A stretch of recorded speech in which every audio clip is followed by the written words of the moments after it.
In one of my recent videos, I criticized a lot of the metal raised bed manufacturers because of the fact that the price of those raised beds are just far too high compared to other options where you're making your own DIY raised beds.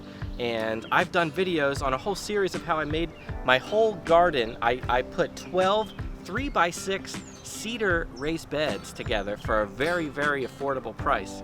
Now, that has kept me away from buying other metal raised beds because of prices. However, I secretly love the metal raised beds, and I love the way they look, and I love that they will last for years and years and years without having to deal with rotting wood and things of that nature.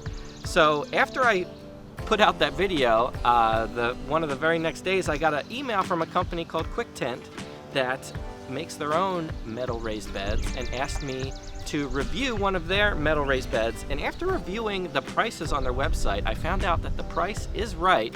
And in this video, we're going to review their raised bed and find out whether the quality matches up with the price and you get a really, really good bargain metal raised bed. So we're going to put together one of their Kingbird metal raised beds, 3 foot wide by 6 feet long, and I'm really excited to do that in this video, so I hope you'll stick around. First, I want to thank QuickTent for sponsoring this video and their Kingbird raised beds. This company is having their 20th anniversary right now, and they have a lot of sales going on their website, so I'm going to put a link below so you could check out their website and see all the other things that their company offers. Besides just the raised beds, they have lots of tents, canopies, things like of that nature. Now, other raised bed companies have reached out to me in the past asking me to do a review, but I've actually declined to do a lot of those. One of them in particular was a company that made cedar raised bed kits, but the price of those kits were so high, they were actually as high, sometimes higher than the Birdies and Vago, name brand metal raised bed kits. And I just would never personally buy something that expensive, so I couldn't actually do a video. I wouldn't do a video on something I wouldn't buy myself. Whereas these Kingbird raised beds by QuickTent are a fantastic price, and I'm going to get into the price differences based on my DIY garden beds that I put together compared to the Kingbird price of the metal raised beds that are definitely going to outlast even my cedar garden beds. So I think the price is right with these Kingbird beds, and that's why I decided to work with them on this video and review their product. I've done a lot of past videos talking about my 400 square foot garden, which is out in front of our house, where we have 12 raised beds that I constructed myself, DIY cedar raised beds. And I have 12 of them out there that are 3 feet wide by 6 feet long. And the cost to make one of those 3 foot by 6 foot beds equal to the size and depth of this Kingbird raised bed comes to about $25 for these cedar fence boards that I use to construct those cedar raised beds. And to do a whole garden of these cedar raised beds, it cost me around $300. Now compare that to these Kingbird raised beds. If you buy these in bulk right now on their site, you could get them, depending on how many you're getting at a time. They could be as little as $39.99 for one of these 3x6 raised beds. So right now I could get a whole garden, 12 of these metal raised beds, these 3x6 raised beds, for around $500. Now that is definitely more than my DIY garden bed would cost, but you also have to think about the fact that it's metal and it's going to outlast those cedar raised beds. So there's definitely that part to consider. And it's not double the price. It is more, but it's not double the price, which is where really got me. Manufacturers like Birdies and Vago would be more than double the price, far more than double the price of my DIY raised beds. So that really attracted me to these Kingbird raised beds. I could really see having a whole garden, 400 square foot garden full of these metal raised beds. It would look really nice, and it would stand the test of time. Now, I was just comparing the prices of Kingbird to Birdies raised beds, their metal raised beds. One of their Birdies 3x6 raised beds, now granted this is 17 inches deep compared to the 12 inches deep of the raised beds from Kingbird. However, a 3 foot by 6 foot raised bed from Birdies costs $149.99. That's for one 3-foot by 6-foot raised bed. Now if I did 12 of those 3-foot by 6-foot raised beds from Birdies to complete my 400 square foot garden, that would come to a whopping, wait for it, $1,799, $1,799 to make a whole garden of those Birdies raised beds, 3-foot by 6-foot, where the price difference is massive compared to these Kingbird ones. Would be around $500 to do 12 of those. So that's a huge, huge cost savings, and you're still getting a really nice metal raised bed garden just for way less of the price. Now you could maybe make a DIY wooden raised bed for cheaper than these Kingbird metal raised beds, but I don't think they would look as nice. I think the metal raised beds look a lot nicer, and they definitely wouldn't last as long as the Kingbird, so there's definitely a bonus there for going the metal raised bed route. Another really nice feature of these Kingbird raised beds is they all come with a 5-year warranty, which is really nice. And this raised bed that we're about to put together today has a screwless design. So a lot of the other metal raised beds that you're going to see have a lot of screws that you need to put together, and it can be time consuming, where this model is supposed to be a lot less time consuming, and they have some interlocking pieces of the metal that helps it all sit together to form the raised bed, and we're going to do that in a second, and hopefully it won't take us very long to do that. We're about to open this metal raised bed and put it together. Wow, that's more metal than I thought. It came with gloves? Well, that's a really nice feature. Oh my god. Probably so you don't cut yourself on the metal. Yeah, the metal is sharp. Alright, bunch of metal pieces here. These look like you could use these with User manual. Very nice. Alright, so I'm looking at the directions on how to put this together. They're kind of unique. They give you a parts list. So this is our model. It's 3-foot by 6-foot by 12 inches deep. And it tells you, for more details on assembly, refer to the video. So they tell you to scan here, and you could actually watch a video on how to assemble this. Alright, so they also have more written instructions here that show how this screwless design works. They have these little rivets and holes where this little nut kind of goes through, and they interlock between the pieces. So the long pieces, long straight ones, are the number 1 pieces, and the curved ones are the number 2 pieces. They show how they interlock together. So that's good.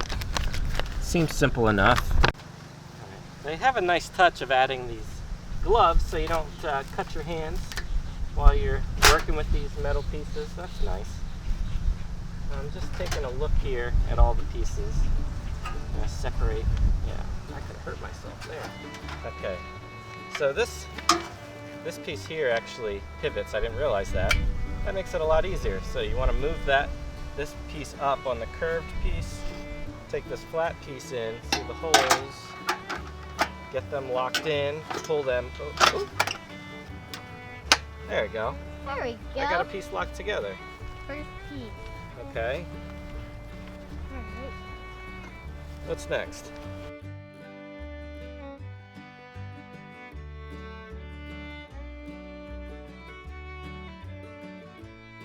You're on.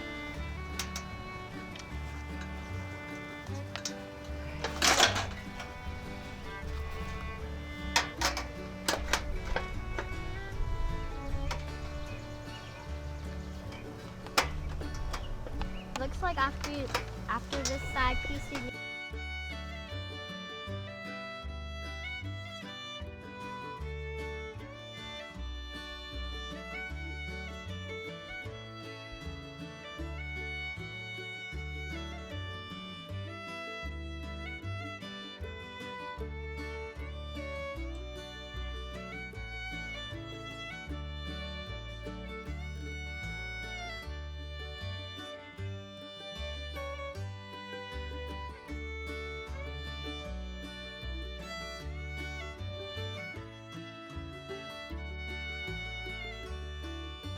Oh, that was easy that time.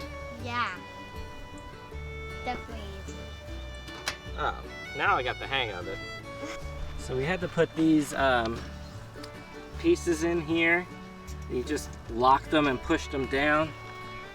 One there, one here, and then across from it over here there's one, and then another one there.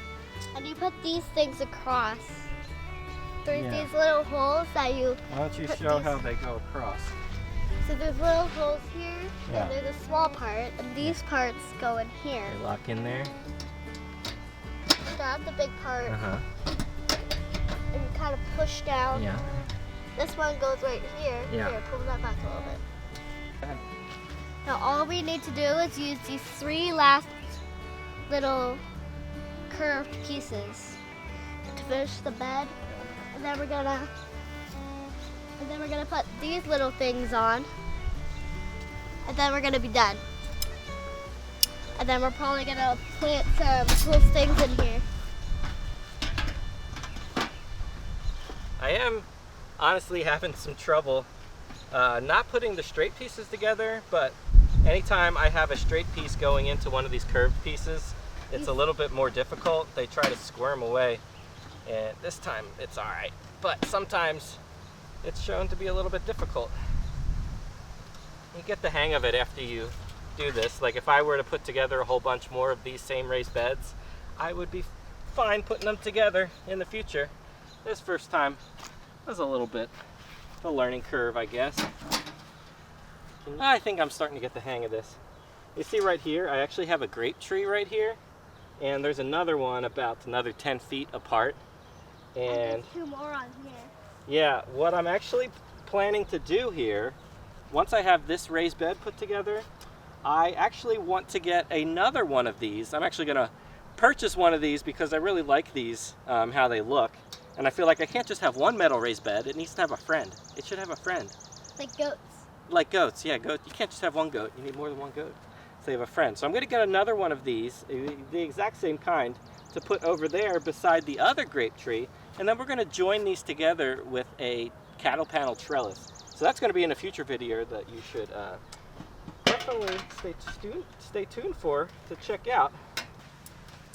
The bottom is the sharpest. Down here on the bottom that touches the ground, it's pretty sharp. So definitely want to be wearing the gloves when you're adjusting it. And I found just now on the last piece, this is the easiest way to get them to interlock, is to grab them under and pull apart so that this part interlocks. And now, just put this down. There we go. Very nice. Feels pretty solid, but it has these other pieces here. I'll turn the camera around. Here on. So what I'm going to do is put these little pieces together to keep it together. So it kind of holds the rigidity, right? Uh-huh. Yeah. So there's these little hookies here. Yeah. Kind of put them in. There's the one on the other side.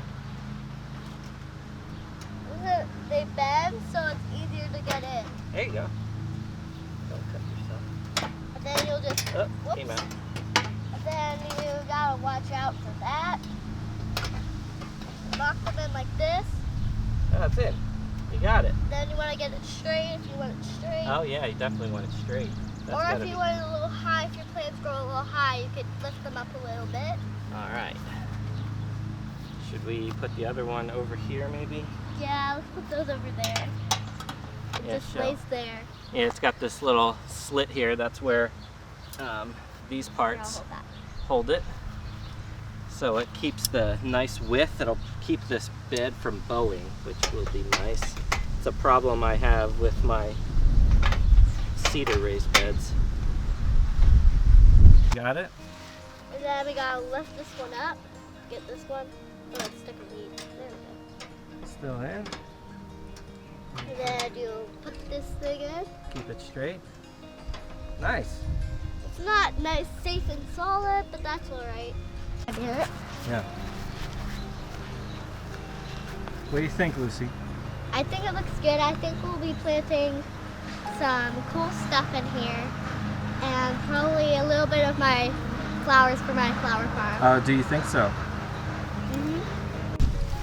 I chose this spot to put this raised bed here because I thought it'd be a good place to compare it to my DIY cedar raised bed there. Same size, 3x6. I do like the look of the curvature of the 3x6 raised bed here, but they are the same size and will grow the same amount of food. You could tell that the metal Kingbird raised bed is definitely deeper. It's 12 inches deep compared to mine are only 5.5 inches deep. And I've realized that mine need to be taller to hold more soil and keep the soil from drying out so much. So that won't be a problem in these Kingbird raised beds that are already 12 inches deep.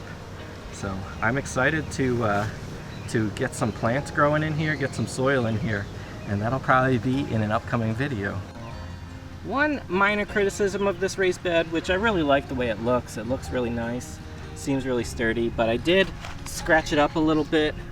It seemed a little easy to scratch up when you are putting these together. So in the future, when I purchase more of these beds, you just need to know to be very careful when you're putting these, banging these against each other, because it looks like the paint can scratch, and that doesn't make it look as nice. So probably a little bit of error on my part, struggling to get these together for the first time, but in the future it'll be really easy to put these together. Piece of cake.